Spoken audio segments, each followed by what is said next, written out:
你好。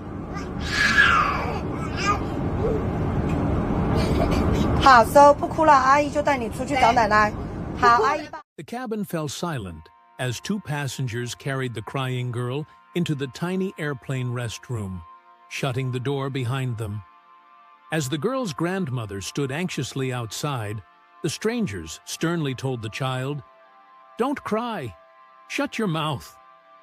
Passengers watched in disbelief, tissues still in their ears from the noise, as the door remained closed. What exactly was happening behind those doors, and why had it come to this? But hey, before we dive into the story, do yourself a favor and pause the video right now. Go hit that like button, and let's see if we can make this video reach 1,000 likes. And if you haven't done so already, please subscribe to your favorite story channel. Also, make sure to ring the notification bell so you never miss out on the latest and weirdest stories. Trust us, you won't want to miss what's coming your way. Now, sit back, relax, and prepare to be amazed as we take you on an unforgettable ride. Don't forget to engage with us in the comments below. We love hearing from you. Without further ado, let's dive right in. It was a typical early morning flight. The 7:20 a.m. departure from Guiyang to Shanghai began uneventfully as passengers settled into their seats, hoping to catch up on sleep or quietly pass the 2-hour journey. But soon after takeoff, the quiet was pierced by the cries of a little girl, too young to understand the expectations of the travelers around her. The cries started softly, barely noticeable at first, but they quickly grew louder, reverberating throughout the cabin. Gu Ting, a woman seated nearby, could hear the frustration growing around her. Passengers shifted uncomfortably in their seats, some blocking their ears with tissues, while others muttered under their breath, glancing back in irritation. A few even moved several rows away, trying to escape the incessant wailing. The child's grandmother, who had been trying unsuccessfully to calm her, looked overwhelmed. She glanced around for help, her eyes settling on Gu, who was watching the scene unfold. Gu, feeling a mix of sympathy and determination, decided to step in. "Let me help," Gu offered, rising from her seat. The grandmother, relieved to have some assistance, nodded in agreement. Together with another woman on the flight, Gu led the little girl toward the cramped airplane restroom. Their plan was simple: calm the child down and restore peace to the cabin. But what unfolded next was far from what anyone could have expected. Inside the restroom, the atmosphere quickly turned tense. Gu and the other woman had decided that the best way to teach the girl not to cry was to explain, in no uncertain terms, why crying on a flight wasn't acceptable. The approach, however, was far from gentle.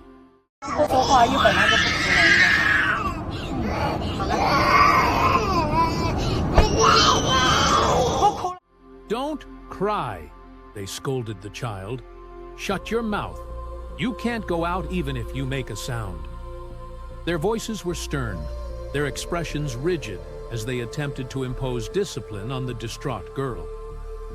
Outside, the grandmother waited near the door, concerned but trusting the two women to handle the situation. Minutes passed, and the girl's cries grew quieter, though not because she had been soothed. The method used inside the restroom had unsettled her further, and her sobs turned into muffled whimpers. Gu, convinced that her strategy had worked, finally emerged from the restroom with the child in tow, expecting to receive gratitude from her fellow passengers. But as soon as Gu shared the video of her actions on Douyin, China's popular version of TikTok, she realized the public had an entirely different reaction. Instead of praise, the video sparked outrage. As the clip began to circulate, viewers were appalled by the harsh treatment of the child. The video showed the girl being scolded and locked in the restroom with strangers, a situation many found deeply distressing. Comments flooded in on Douyin, as well as on Weibo, China's other major social media platform, with users quick to voice their disapproval. How can you treat a young child like that? She's just a baby, one user wrote, their anger evident in every word. Children can't control their emotions. They don't cry on purpose. Another user added, "We need to rethink how we treat children in public spaces.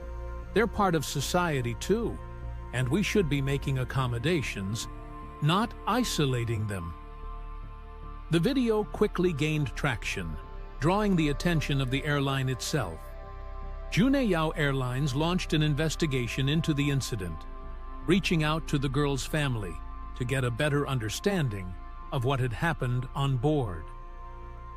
According to a statement released by the airline, they spoke with the girl's mother, who expressed a surprising degree of calm about the situation. The mother, informed by her own mother, who had been on the flight, said that she understood why the two passengers had tried to help. In order to avoid disturbing other passengers, two passengers with the grandmother's consent took the child to the restroom to calm her down, Juneyao Airlines said in its official statement. The child's grandmother waited outside, and we have since spoken to the child's mother, who expressed understanding of the situation. But despite the official statements and the family's reported acceptance, public sentiment remained overwhelmingly negative. The video had tapped into a larger issue simmering in Chinese society: growing intolerance toward children in public spaces. The term bear kids, Zhonghaizi, often used to describe spoiled or unruly children, began to surface in online discussions, further fueling the debate. While some agreed with Gu's actions, seeing them as an attempt to restore order, others were quick to point out that the behavior of children, especially very young ones, was not something that could be controlled so easily. A broader discussion about China's changing attitudes toward children followed. In a society where the one-child policy had only been relaxed a few years prior, many people still viewed large families and noisy children as inconveniences, especially in public spaces.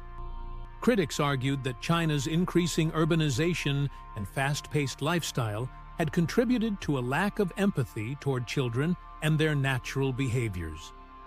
One Weibo user summed up the sentiment: "We expect children to act like adults, but they're not.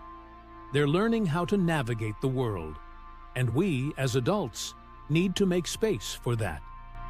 In contrast, others pointed to practical solutions, such as the idea of children's zones on public transportation, separate areas designated for families with young kids to ensure that both they and other passengers could have a more comfortable experience. Some surveys, like one conducted in Nanjing the previous year, showed overwhelming public support for such measures, with over 90% of respondents saying they would favor children's carriages on trains. For Gu, the incident was likely not what she had anticipated.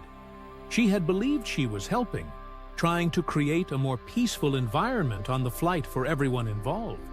But instead, her actions raised deep questions about how children are viewed in public and whether the expectations placed on them and their caretakers are reasonable.